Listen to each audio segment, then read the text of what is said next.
Public ఇప్పుడు మా రాముల తాతని పిలిచేయాల కదా మరి పెద్ద మనిషి ఇయాలే విగ్రహం ముంగటేసుకున్నాడు అరుచుకుందాం పాండ్రి. ఓ తాత ఏం చేస్తున్నావే?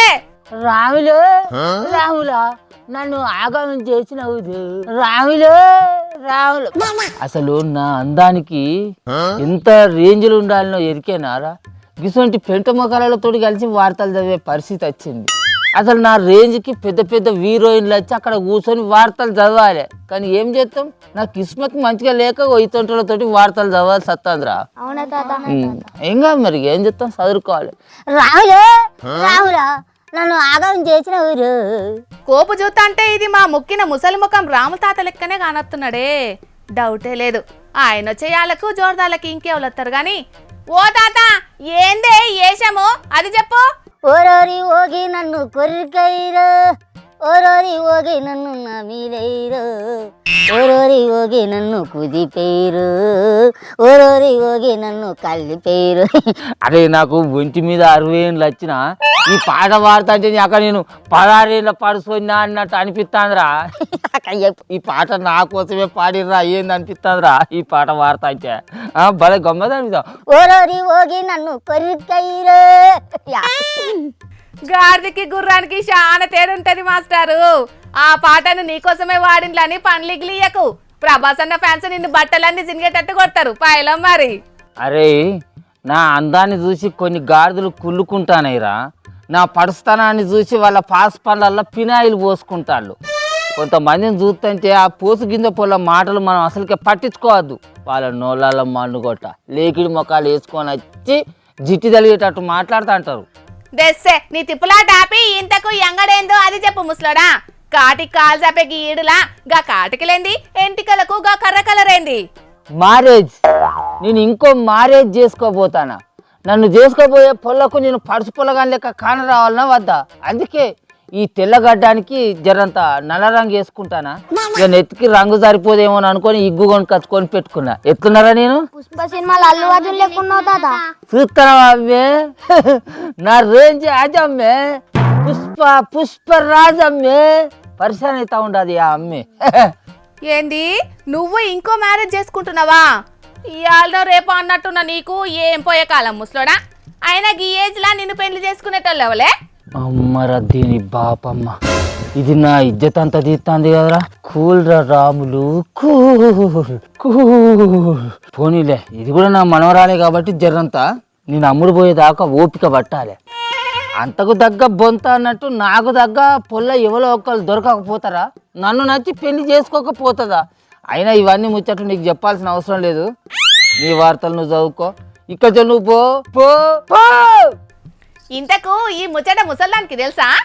తెలుసా అంటే ఏందో తేలికొని ముఖం దానా. నన్ను ఏరేటోళ్ళకు బేరం పెట్టిందే అది, దానికి తెలియకుండా కథ నడుతుందా? ఏంది నిన్ను బేరం పెట్టిందా? ఇంతకు ముచ్చటేందో చక్కగా అర్థమయ్యేటట్టు చెప్పరాదు సారు. నాకు ముసల్దంటే నచ్చలేదు, నేను ముసల్దాన్ని కూడా నచ్చలేను. అందుకే ఇద్దరం మాకం ఇడుపు కాదం ఇచ్చుకుందాం అనుకున్నాం. నీకు ఎంత కావాలో చెప్పే లస్కి అని అడుగుతా, నన్ను నేను బేరం పెట్టుకుంటా. నన్ను ఎవరైనా కొనుక్కున్నారు అనుకో ఆ పైసలు తీసుకుపోయి ముసల్దాని ముఖం మీద వారేస్తా. నేను ఏరే పెళ్లి చేసుకుంటా, వాళ్ళకి అమ్ముడు పోతా. ఏంటోరా పేరుకథం దుకాణం బంద్. నీ ముఖం లెక్కనే ఉన్నది గాని సరే ఆ ముచ్చట అటు ఉంచు గాని ఇంతకు ముసల్ది నువ్వు ఎందుకు విడాకులు తీసుకుందాం అనుకుంటున్నారే అది చెప్పండ్రి. ఓ ఏమని చెప్పాలనే తల్లి, నా బాధలు చెప్పుకుంటే భారతం అంతా రాత్రి రామాయణం అంతా అయితే రోజు నేను పొద్దుగాల మాపడజావున అప్పుడప్పుడు పగటాళ్ళకు ఒక 90 ml మందు తాగేస్తా గంతే. నేను తాగొచ్చినప్పుడు వాళ్ళు అది చీపిరి గట్ట మర్రెత్తందే. ఇట్లా చెప్పుకునేటందుకు సిగ్గనిపిస్తలేదానే తాత నీకు? ఎప్పుడో ఒకసారి తాగొచ్చినావంటే అలవాటున్న పానం అనుకుందామో. నువ్వు ఉద్యమం లెక్క రోజు ఓ లెక్కెంబడికి ఎక్కువ తాగి ఇంటికొస్తే ముసలు ఎందుకు ఊకుంటా చెప్పు? చీపురు కట్ట తొడిగొట్టదా? సరే తాగుడు ముచ్చట్లంటే నాదే తప్పు అని అనుకుందాం. రోజు టీవీ ముంగట అదే కూర్చుంటది, రిమోట్ అదే పట్టుకుంటది, దానికి నచ్చిన సీరియల్లే పెట్టుకుంటది. ఆ సీరియల్ సల్లకుండా చూస్తే చూడని, కానీ వాటిలల్లా పావుల వంతు టోరి అయితే 3 పావుల వంతు దీంతరణ దీంతరణ దీంతరణ దీంతరణ దీంతరణ దీంతరణ దీంతరణ దీంతరణ. ఇదే కథ. ఇక ఒక సీరియల్ ఉన్నది, సీరియల్ పాడైపోను, దాంట్లో వీరోగానికి ఉత్తత్తందని 3 రోజుల కానుంచి పాయకాన తలుపు తీస్తూనే ఉన్నాడు. వాడు తెరవాడు అలాగ పోయి ఉత్తపోయాడు. లస్కి వాడు ఇప్పట్లో ఉత్తపోసేటట్టు లేడు కానీ నువ్వు వచ్చి జరంతా నాకు కూడి పెడుతూ రావే నీకు పుణ్యం ఉంటుంది అని అంటే అది ఇగో ఇట్లా మారే చూస్తుంది ఏటపోతుగా చూసినట్టు ఎవరికని చెప్పుకొని నా బాధను. ప్రతి ఇంట్లో ఇది కామనేనే తాత. ఓ 2-3 సీరియల్ అయిపోయేదాకా జర తోపిక పట్టాలే. అంతలా వాకలైతే పెట్టుకుని నువ్వే తినాలే. ఇంతేనా? ఇంకా చెప్తానా ఇను. అది కూర వండాలంటే నాది కూరగాయలు కోసే వంతు, అది అలుకు చల్లాలంటే నాది వాకిలు ఊడ్చే వంతు, అది వంట చేయాలంటే నాది బాసన్లు తోమే వంతు. ఇదేనా నా పద్ధతి? ఒక మగోనికి చెప్పే పద్ధతి పెళ్ళం మీద పద్ధతి ఇదేనా? ఎన్నని చెప్పాలి అయితే చెప్పుకుంటూ పోతే నా బాధలు కోటి అయితే రామకోటి అయిపోతుంది. నన్ను రోజు రాసి రంపాన పెడుతుంది దాన్ని నోత మనుగొట్ట. అట్లని నువ్వు అమ్ముడు పోతావా అనే చెప్పు. భార్య భర్తలంటే పాలు నీళ్ళ లెక్క కలిసిమెలిసి ఉండాలి. ఒకరి బాధను ఇంకొకరు పంచుకునేటట్టు ఉండాలి. కానీ ఇట్లా చీటికి మాటికి చిన్నదానికి పెద్దదానికి పంచాదులు కోల్చుకుంటారా చెప్పు. ఇసొంటివి చెప్పమంటే నేను పొద్దంతా చెప్తా. అయినా నేను అమ్ముడు పోవుడు కాదు, దానికి నచ్చక నన్ను వేరేటోళ్ళకి అమ్ముడు పోయేటట్టు చేస్తాంది గంతే. ఆగు, ఇట్లయితే ఇదే ముచ్చట ముసల్దానికి నేనే ఫోన్ చేసి అడుగుతా. నీతో నాది ఎగియలేక పోతున్నదంటే నేనే నిన్ను అమ్మి పెడతా. హైదరాబాద్ లా బర్ల ఫామ్లల్లా పని చేసేటందుకు మస్తు మంది కావాలన్నట. ఓ దీన్ని ఇట్లా మన్నుగొట్ట నేనేం కథ చెప్పినా ఇదేం కథ రాస్తాంద్రా? ఓ లేకిడిదానా, దానికి ముచ్చట తెలియదే.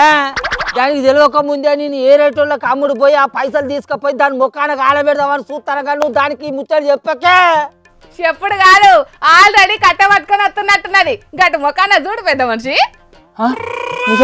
అబ్బర కొడుకో, దానికి నేను దొరికేది ఉంటే కుక్కను వచ్చాడు కొడుతుంది రో. భోపాల్ రాష్ట్రంలో ఒక పెద్ద మనిషి ఇంటామెను కాదని వేరే టామతోటి ఉందామనుకున్నాడట. ఇక భార్యతోటి ఉండలేనని ఇడుపు కాగితం చేద్దామనుకుంటే ఆమె మొదుగాలో ఒప్పుకోలేదట. ఆఖరుకు 1,50,00,000 రూపాయలు ఉండనీక ఒక ఇల్లు ఇస్తే ఒప్పుకుంటా అన్నదట. డీల్కు పెన్మిటి ఒప్పుకునేటాలకు మొగుణ్ణి అమ్ముకున్నదని ఇప్పుడు మస్తు వైరల్ చేస్తున్నారు ఈ ముచ్చట్ని. మొత్తానికైతే రాను ఎటు పోతున్నదో ఏందో పోండ్రి ఈ సమాజము.